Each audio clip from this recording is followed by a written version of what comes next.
Good afternoon, and thank you for joining us for our first kickoff meeting for Coalition for Anti-Sexual Violence Organizers. My name is Ilona Washington. I am the host and the founder of TASVO because it's a lot of words. So, really quick, since it's a very new coalition, I'll just go into our mission. It is to work collectively to mobilize diverse talents, resources, and strategies to support anti-sexual abuse organizers looking to implement laws, increase awareness, or bring an abuser to justice. And for that reason, for our very first webinar, we have Jennifer Riley. She's the State Director for Pennsylvania Marsy's Law for All, and she will be our first guest for our webinar, our first host for this webinar, and she's going to talk about how to turn your cause into law, how to write a state legislative bill. So thank you, Jennifer, for joining us and agreeing to host. Absolutely. Thank you, everyone. Again, my name is Jennifer Riley, and I'm joining via audio on my computer. So can you hear me okay out there? Yes. All right, if you've run into any audio issues, just let me know. But by way of background, I'm so pleased to be here today with you all. So by way of background, again, my name is Jennifer Riley, and I'm the State Director for Marsy's Law. And before Marsy's Law came into existence, I have about 20 years or so of working in and around state government here in Pennsylvania. So some of my background, some of the things that I've done, I've worked to pass the indoor smoking ban. So we worked with the American Cancer Society to ban smoking indoors. That's some of my work. We had some very prominent puppy mill legislation. We have some regulations on puppy mills that I've worked on and various other things along the way. But again, most of my background is within the Commonwealth of Pennsylvania. So I can give you all a little bit of background about what, just how a bill becomes a law, how you can turn your ideas into real action through legislation.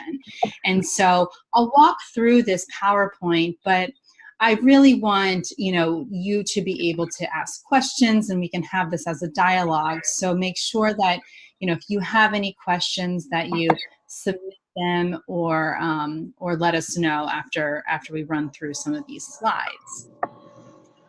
So just as a bit of background, the Commonwealth of Pennsylvania has three main bodies that you'll be working with as you take your idea through its inception into the legislative body. So of course we have the Senate, we have the House of Representatives, and we have the administration, which is, you basically think of the governor. So the governor, his cabinet officials, the administration, those departments underneath the governor.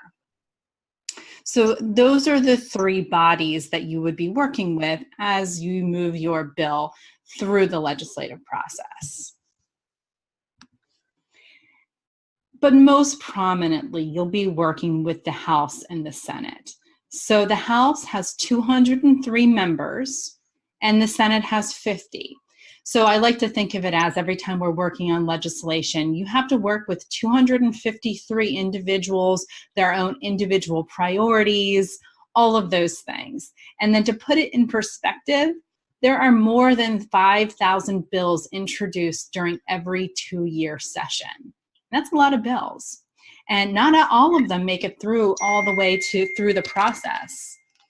So, there are many bills that just get stuck in committee or actually never get introduced. So, this is not for the faint of heart, right? This takes some effort to get your idea through the law. So it starts with an idea. So I would say, do you see any gaps in the system around you? What are things that you'd like to change? What are some of the things that you'd like to improve or you'd like to stop? And I would take, so that idea is yours. And it's your responsibility, if you see those gaps, to then go to your member. And I would say you would, go to your member, either your House of Representatives member or your Senate member, and talk to them about what are the gaps that you see and whether or not they would be interested in being a co-sponsor for your legislation. So in this PowerPoint, I assume that the legislation has already been, you've already done the homework and talked to your legislators, either your House member or your Senate member, into getting, them to co-sponsor your bill. So let's just assume that has happened. And so this is more from like the member perspective. So you can watch the bill go through the process.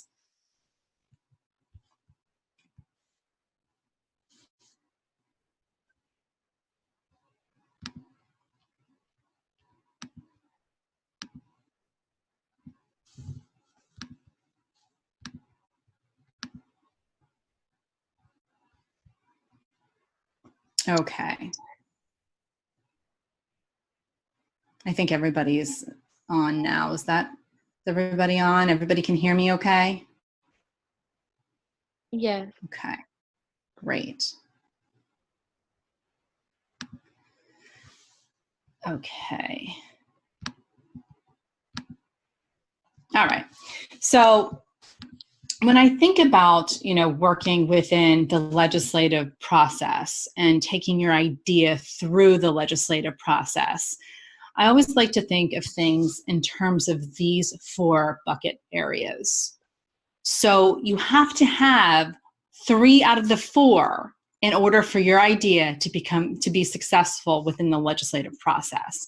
So the politics have to be right, the policy has to be right, your resources have to be right, and the timing, meaning the amount of time you have to get it done, has to be right. 3 of the 4 you have to have, or else you won't be successful. So think about it this way. So if the politics align with your issue, the policy's good policy, and you have lots of time to get it done, you don't have to have a lot of resources. But let's say the politics align and the policy aligns, but the time and the resource, you don't have a lot of resources and you don't have a lot of time, that's when you're going to run into trouble. And you can flip-flop any of these, right? If the policy's good and that you have lots of resources and lots of time, but the politics doesn't quite align, you can kind of muscle your way through the political process. But 3 out of the 4 you need to have, and that's something that we can maybe talk through, once you come up with your ideas, those gaps, those issues, those things that you want to see, your idea to move it through the process. So does that make sense to everybody? Any questions on that particular issue, the politics, policy, and resources? So I think it's pretty clear about what resources are, right? It's the amount of money that you have to spend on, a lobbyist or social media or a public relations person. Time is pretty self-explanatory. Do you have, 3 months to get this done, or do you have 2 years, right? But the politics and policy, that's where it gets a little bit interesting, because the policy, that's pretty self-explanatory. That's the actual piece of legislation. What's your idea? What are you trying to get done? What are the gaps that you see? What are you trying to stop? So if you have a good idea, that can become policy pretty easily. But what trips up Harrisburg a lot are the politics. And the politics, that's a little bit harder to quantify. So what other bills are out there? What other priorities do the members have? Is your co-sponsor Democrat or Republican? Which party's the majority? These are questions about politics. And those are kind of like very individualized to each particular issue. There's lots of politics in Harrisburg. So those are maybe some of the things we can talk about when you come up with your idea and you have your idea that you'd like to move through the process. But again, three of the 4 you need to have to be successful. Also, one thing before we get into the actual legislative process is I'd like to talk a little bit about what creates influence in Harrisburg. And there are 4 things that you can do as an advocate that can create influence, even if you don't have a lot of money to pay for a lobbyist. One is working with the media. Do you have contacts within your local press? Is this an issue that reporters would like to cover? Those are some influencers that you could use is the wrong word, but you could work with to propel your idea. Another thing, what are some of those groups, those influential groups that are out there that have a lot of clout within the Harrisburg politics and policy societies?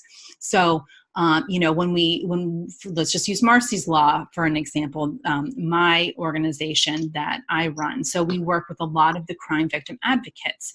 So, you obviously have this particular group. We work with PCAR, PCADV. We work with all of the local community victim witness programs. So we try to get as many groups as possible, 1, educated on our issue, but 2, work with them to be an influencer, have them contact their legislator, have them contact the administration, make your issue a priority among members of the General Assembly.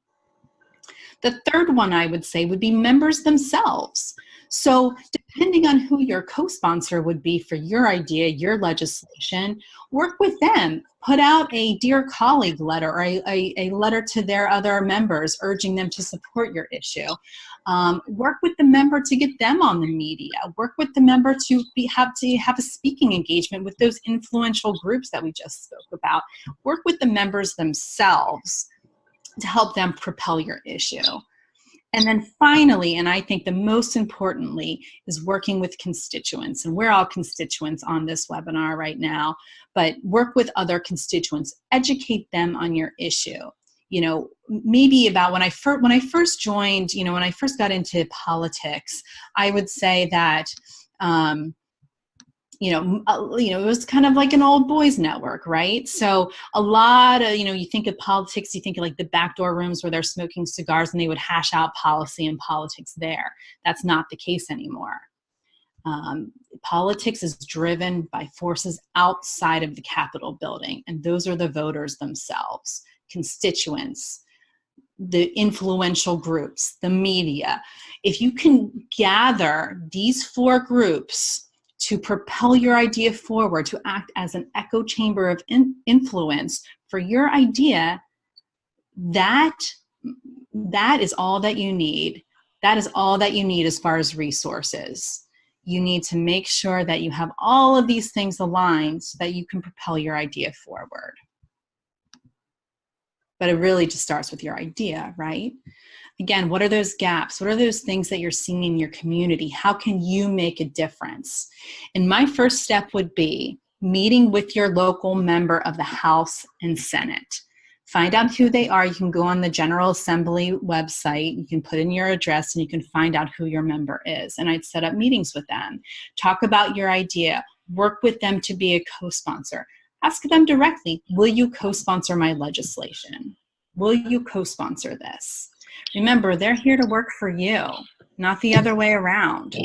So I would work with them first. That would be my first step into making your idea into a piece of policy. Let's just say that you're a member of the House and Senate, and I would suggest to you all you get 2 bills introduced, a House bill and a Senate bill, so that you have 2 vehicles for your pathway for your idea. So once you have co-sponsors on, that co-sponsor will then take your idea, and let's just say for the purposes of this webinar, that would be, let's start with the Senate. Your senator would take your idea and they would go to the Legislative Reference Bureau. And the Legislative Reference Bureau within the walls of the Capitol building in Harrisburg, that's who writes the bill. So they'll put it into the language that makes the most sense. They'll figure out exactly how it needs to be written so it's within that legislative form, that policy form, and they'll do that for you. And then you'll be able to sit down with your member of the Senate, in this case, and sit down and say, is this language accomplishing what I want it to accomplish? Okay, so that's really the first step. Once that happens, the Senate will then, once it's in a form that makes sense, the language is correct, the Senate will then the Senate will then number the piece of legislation. So you'll get a bill number. So Senate Bill 123. Let's say your bill is Senate Bill 123. That Senate Bill 123 will then be referred to committee. So that's the next step. So you'll see here. And then what happens in committee is that it will either be one of these, 5 options. It will either be referred to a subcommittee. The committee will then maybe hold a public hearing on your idea. The committee could amend the bill, and report the bill just simply means like voting on it. So they'll either amend the bill, they'll vote on it to amend it. They'll report the bill as committed, meaning there will be no changes. Or they might decide not to vote on your bill at all. And that sometimes happens. So this is when, as an advocate, things can start to get hectic, right? You've done your job, you have a bill introduced, you have co-sponsors in the House and Senate, and then it starts moving through the legislative process. And this is when politics come into play, time comes into play, resources come into play, because as an advocate, it's your job to meet with every member of that committee, educate them. What is this bill trying to accomplish? Why is it so important? You need to illustrate this for these members. You need to make sure that each one of these members on committee, that is applicable for them. Why would a member in Pittsburgh vote for this bill? Right? So maybe finding an advocate in Pittsburgh that can talk to that particular member of the committee, and so that they can reinforce why it's so important. So this is when things become hectic. So let's just say your Senate Bill 123, gets voted out of committee. So then it goes to the Senate floor. So there are 3 days. So 3 days on the Senate floor that a bill must be considered. So a bill can't come out of the committee and be voted on that day by the full Senate. It needs to be considered for 3 days. And essentially this allows all the members of the Senate, 50 members of the Senate, to get educated on what your bill does. Remember, 5,000 bills can be introduced in the Pennsylvania General Assembly each session. It's a lot of stuff to keep track of. So this timeline gives members a chance to kind of read up on your legislation, figure out what's going on, talk to you, talk to your advocates, all of those things. So this is the process. So first day of consideration, second day, second consideration, third day, third consideration, and third consideration is considered the final consideration. This is where you see the big dramatic floor vote where they start counting the votes, and it will either be voted an affirmative or it won't. So let's just assume your bill, Senate Bill 123, is considered on all 3 days and then voted on in the affirmative by the Senate. So what happens then? It's not done yet. So at that point, it has to go over to the House. This is why this needs a lot of time to get this done, right? So then goes over to the House. The chief clerk receives the bill, and then the Speaker of the House refers it to a House committee. So you have to go through the process all over again in the House. So again, it goes into a House committee, and one of the 5 things can be offered again. It can be referred to subcommittee, public hearing, it can be amended, or they could decide not to vote on it, or it can be reported as committed, which means no amendments. So Senate Bill 123, even though it's now in the House, it's still Senate Bill 123. Senate Bill 123 is reported as committed out of the House. Same thing again. 3 days of consideration in the House. The third day of consideration in the House is final passage. So this is where your Senate Bill 123 would get the final up or down vote from members of the House. So there are 203 members of the Pennsylvania House of Representatives. It's a lot of people to talk to. And this is why it takes a lot of time and sometimes a lot of resources to make sure that every one of those members knows why your bill is important and how it impacts them and their constituents. Remember, they're there to represent their constituents. So it's up to all of us to make sure that those members understand why your bill is so important. So let's say the House votes Senate Bill 123 in the affirmative. Guess what? It has to go back to the Senate. And then the Senate has to, if the House amended it, they have to vote on concurrence. And if the bill is not amended, then it's signed by the Senate President and the Senate Secretary, since it's the Senate bill, signed by the House, goes to the State Department to be recorded as such, and then it goes to the governor. And someday, hopefully, we'll have a picture of a governor without a tie on there. But for today, we have Governor Wolf in there, who's a great governor. So the bill will then go to the Governor Wolf's desk. And then the governor ultimately gets to decide what happens with your bill, Senate Bill 123. So he first goes to the Attorney General to decide, is this legal? Is this constitutional? All of those things. So he confers with his administration on whether or not Senate Bill 123 should be signed. And if, let's say, the governor decides that this is something that's worth considering, these are the 4 outcomes. So he can either approve the bill, he could, by signing it, right? So we've all seen those pictures of, the governor bill signing with all the legislators and advocates behind him. So that would be a bill signing. Or he could decide not to sign it. And if he decides not to sign it and not to act on it, the bill still becomes law within 10 days if he does not sign it, which is pretty interesting, right?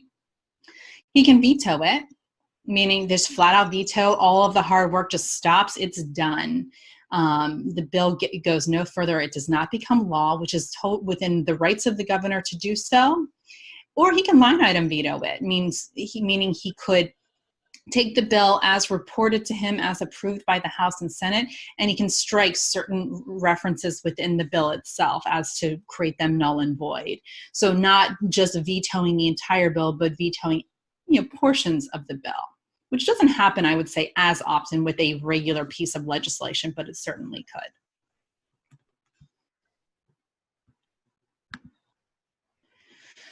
So that's the process of going through the legislative cycle with a bill. So like I said, this whole process can take months, if not longer.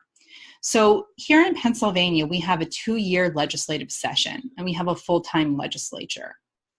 So the 2019-2020 legislative session started on January 1st of this year, and it will run until the end of next year, so at the end of 2020. And then a new session starts again. So let's say Senate Bill 123 gets through the Senate, gets through the House committee, and it's waiting on passage from the full House by the floor vote, and it's the end of 2020. And let's say the House doesn't have time to take it up to vote on it, and the session ends at the end of 2020. Well, that means that you have to start the process all over again next year. Well, the next year, so that'd be 2021. So if your bill does not pass within the 2-year legislative session, it must be reintroduced in the next session, and it must start from the beginning. So all bills that have not been enacted or have not been considered within the session basically die. And the session end is called sine die for that very reason. So again, I just want to touch upon those circles of influence that we talked about. So a lot of times when it comes to working with local advocates, people who have great ideas, I will say that most of the time when I work with folks, those 4 things that you need to be successful: politics, policy, resources, and time. I bet you can guess which one of those 4 people have the least of, right? It's usually resources. So I would say to all of you, if that is truly the case with you, if you have an idea but you don't have a lot of resources, don't fret, because you can still get it done. You need to make sure that the politics align with your issue, the policy is a good one, and you have lots of time to get it done. And with lots of time, I would focus on making sure that your circles of influence are strong, making sure that the media is aware of what you're doing, making sure those influential groups are aware and bought in and helping you along the way, making sure members are educated and an advocate for you in your effort, and making sure that constituents are also aligned. So those voters are aware and they believe in what you're doing. And my last piece of advice, when you need a friend, it's too late to make one. So again, if you are going through this legislative process and you're up for a House vote and you haven't made any friends yet, it's too late, right? You need to make sure that you do your homework. You do all the pounding the pavement, all of those, working with all of those circles of influence that we just talked about before it comes up for those votes. The more homework you can do on the front end, the more time it'll save you on the back end. So again, when you need a friend, it's too late to make one. Just go out there and make some friends on your issue. So now I'm going to open it up for questions. That's a lot to go over, and we could probably spend 4 hours just talking about one of these slides. But that's a quick overview of the legislative process itself. So I'm happy to answer any questions about your specific issue, any particular bills that are out there, any members, the politics surrounding some of these issues. I'm here as a resource for all of you, either right now or after this webinar. Thank you, Jennifer. I have a question on behalf. Someone emailed me just now, and she's unable to make the webinar live, but she has an idea that she wants to turn into law. Her daughter was sexually assaulted. The man was arrested in Philadelphia, but after he served 170 days, after he sat in the jail for 170 days, he was able to post bail. When he posted bail, he fled to California. So she worked really hard to bring him back, and he's been prosecuted. So her idea is to have a law passed where they're denied bail. So given that it won't start, the legislative process starts again in like 2021, she should probably be spending this time doing what? Making friends? I would say, but I do think it's probably a good idea for her to really just determine the politics of the issue, right? Okay. So as a criminal, as victim advocates, all of us here on this webinar, we all, we're all fighting for victims' rights, for survivor rights. But I will say, as I'm sure all of you are very well aware, there's a movement right now for criminal justice reform. And we have these two trains that I believe can go on parallel tracks, but sometimes, right, sometimes those tracks can get intertwined. And so I absolutely agree. My first step, if I were her, I would go talk to her House and Senate members. Here's what I want to do. Is this feasible? Will you co-sponsor this? What can we do? And then if I were her, I'd talk to some of the groups, like this group. It's, PCAR, a few others, maybe WAR, Women Organized Against Rape, a few of those other local groups, so that the groups can understand where she's coming from, and they can perhaps offer her resources, and they can be an advocate for her.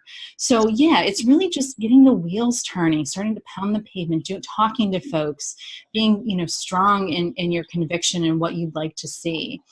I mean, I see so often, I talk to survivors every single day, and for the ones that I speak to that are strong enough to talk about their story and want to do something about it, there are hundreds, if not thousands, of other survivors that don't have the strength yet to talk about their story. So I always encourage all of us, if we have the courage and the strength at this point in our story, in our journey, to be an advocate for ourselves and for others, I encourage us to do so, because there's so many others that can benefit. Okay. I'm checking my emails. Anyone have any questions?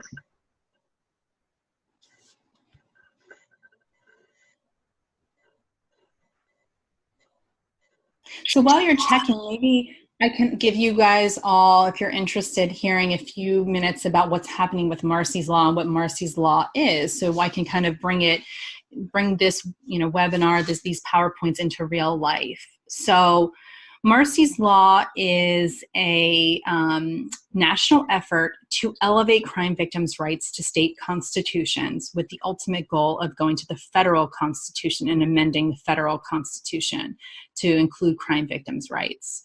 So there are more than, I would say, 25, 30 enumerated rights for those accused and convicted of crimes in the Constitution, but 0 for crime victims. And so Marsy's Law is looking to change that. So we're starting, again, we're going around the country doing this, but in Pennsylvania, so I'm the state director for the Pennsylvania effort, we introduced legislation in both the House and Senate last year. We passed unanimously in both chambers last year. And now, because it's a constitutional amendment, we have to do it again this session. So we're in our second legislative session. We're about to have a House vote, pass out of House committee. We're about to have a House vote probably next week during National Crime Victims' Rights Week. And then we'll have to go to the Senate and get them to give us an affirmative. And then our measure will go to the voters. So because it's a constitutional amendment, it takes a little bit of a different path than most, normal pieces of legislation. So we'll go to the voters on referendum. So hopefully this fall, if you're a Pennsylvania resident and a voter, when you go to the ballot box this fall, this November, you'll see a question on the ballot as a referendum. Should Pennsylvania voters elevate crime victims' rights to our state constitution? And that will be Marsy's Law. So again, we're going through this process right now. And so we're hearing a lot of the politics of, crime victims' rights within Harrisburg, Pennsylvania. Pennsylvania is one of only 9 states that doesn't have constitutional rights for crime victims. So that, I think, puts Pennsylvania in perspective for all of you dealing with crime victims' laws and legislation and policy. We're a little bit behind when it comes to some things. So that's a little bit of background on what I'm doing and where Marsy's Law is in the process. And I do have another question. She wants to know, she had heard that you should model your bill off of another successful bill. Can you explain how this is done? And my question, could they use Marsy's Law for that? Perhaps. I think it really depends on the subject matter. So when she's talking about modeling the bill, I'm wondering if she's talking about model language, perhaps. So if there's a successful bill in other states that could potentially be used as model language for a Pennsylvania bill. So that's a good way to do things. We have model language for Marsy's Law. Okay. And what happens if you have model language, right, from another state or something like that? Most likely what's going to happen is it's going to have to be amended in some way to make it specific to our laws and basically our Commonwealth. Every state is different. So model language is a really good place to start. But just keep in mind, it could be amended along the way, that continuum that we just talked about, the legislative continuum. There are many, many opportunities for amendments. So in committee, on the floor, in both chambers. So amendments can be a good thing.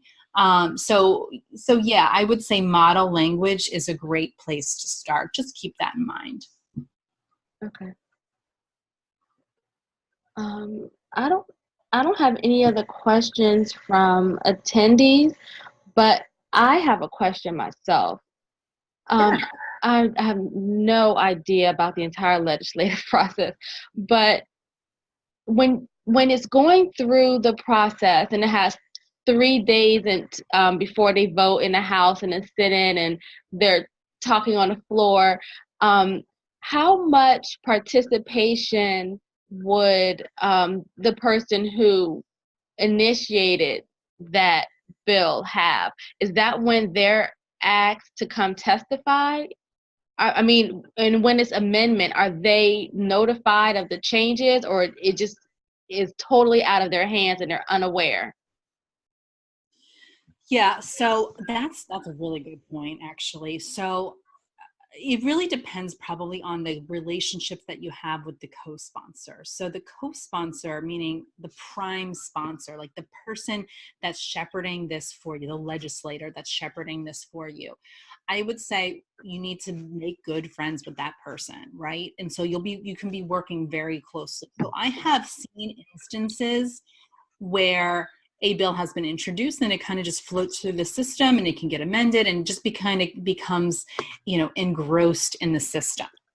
And people aren't notified of changes, or they don't agree with the amendments and things like that. But if you have a really strong relationships with your sponsor and they understand where you're coming through, you can make sure you have a seat at the table for all of that. Okay. So, for example, for Marsy's Law, last year we had multiple amendments in the House and Senate, but we were so close with all of our sponsors, with both committees. We made sure we made a lot of friends before the process itself happened. So when amendments came up, people were asking us, is this amendment okay? Is this amendment in line with the intent of the bill, right? Mm-hmm. And so I would say, unfortunately, it's incumbent upon us as advocates to make sure we have a seat at that table. There may be times that an advocate can testify. Testimony usually can occur within committee, within public hearings, those sorts of things.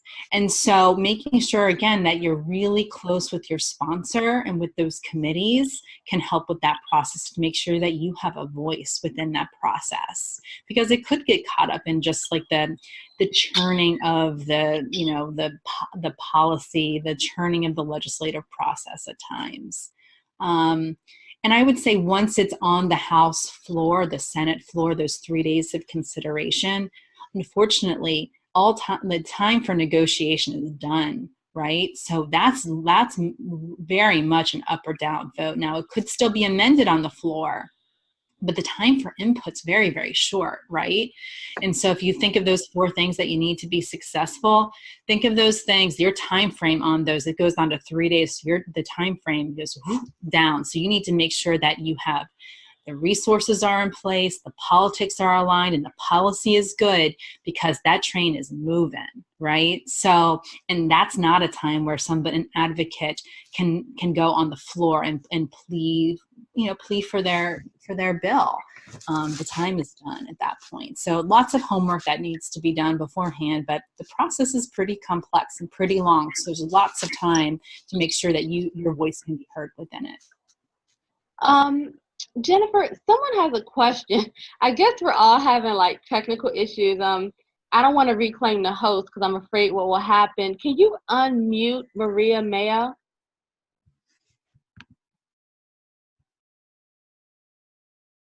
I didn't realize people were muted. Let me see what I can do here. There we go. There she is. Oh, great. Oh, there she is. Maria?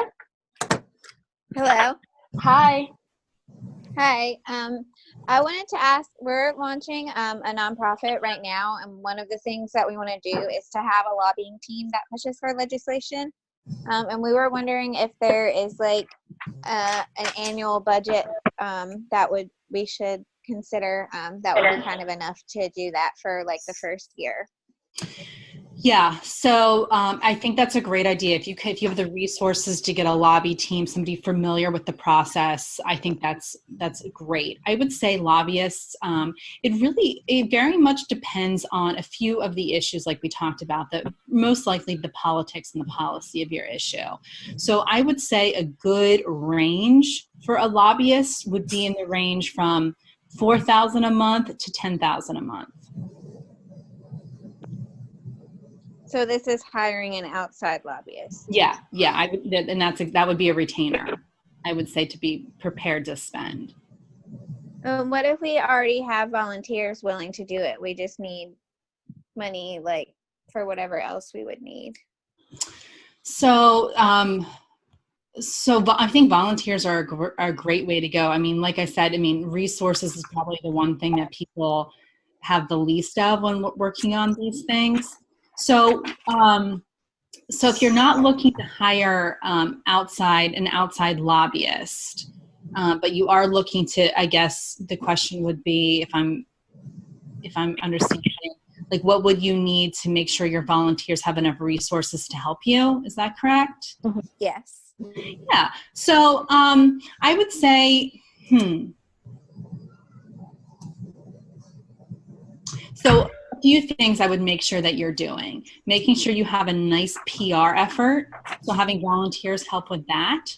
So, and with that comes who's writing the letters to the editor, who's providing support for the op-eds, who's pitching those television public affairs shows, those types of things. So you're going to need some resources for that sort of PR, which can be done by volunteers, but may be done by you or somebody that you hire.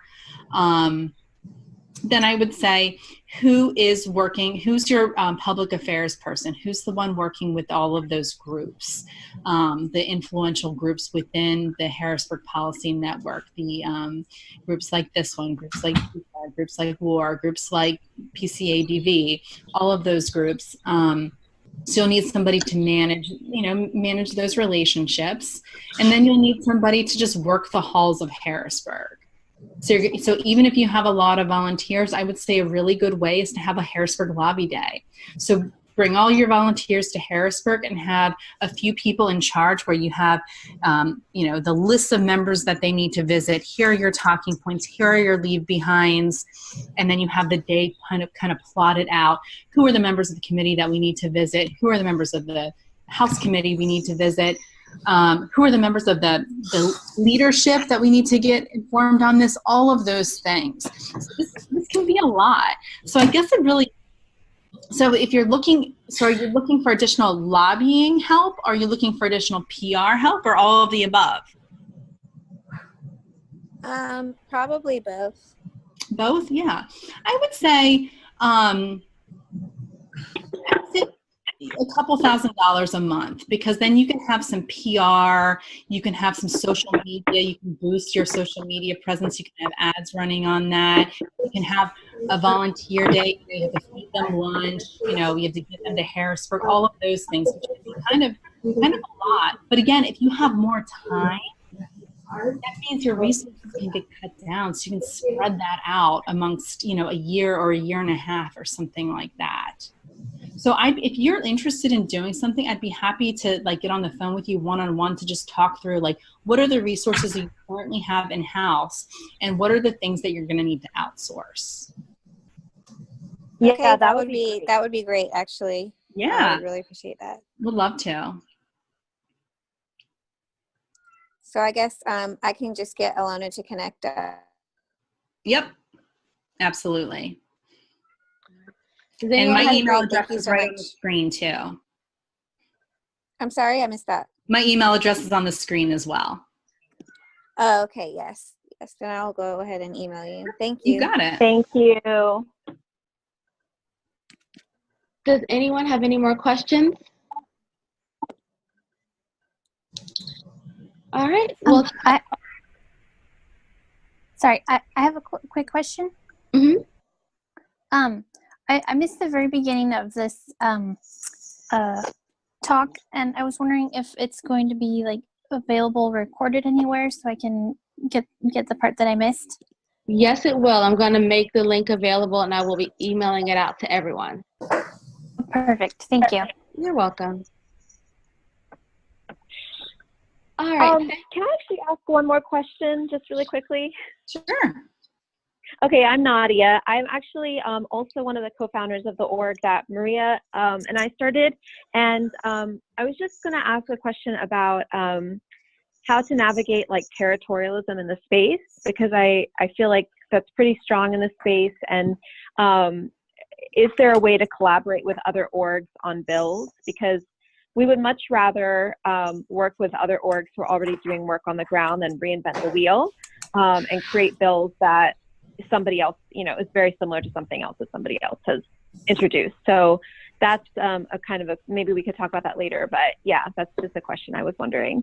That definitely exists, right? And so the way we handled it for my cause, for Marsy's Law, I can just tell you, and what we decided to do was get everybody in a room or try to have conversations with them before we even introduced the legislation, right? So we just had open lines of communication. Like, we want to work with you. We value your input, and we really do, all of the group's input.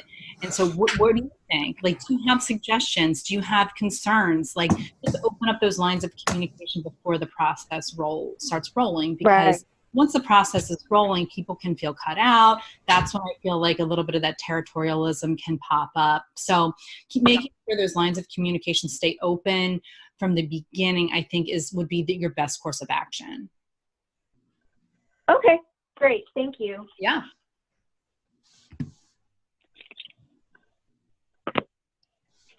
Okay. Thank you, Jennifer, so much for taking the time out of your day to speak with us. We really appreciate it. It was absolutely my pleasure, and I encourage all of you. This is a space that I'm passionate in. I have 20 years of experience in, so I've seen a lot. I've seen a lot of stuff go down. So please feel free to email me if there's any questions or if there are any concerns, or even if you want to just have coffee and just talk about your idea. I would be honored to do so. So thank you so much for allowing me to participate. This has been wonderful. Thank you. Thank you, everyone, for attending. And if you have any questions, you have Jennifer's email, and I will be sending the link out sometime this week. All right. Thank you. Great. Thank you. Thank you. Bye. See you again. Bye.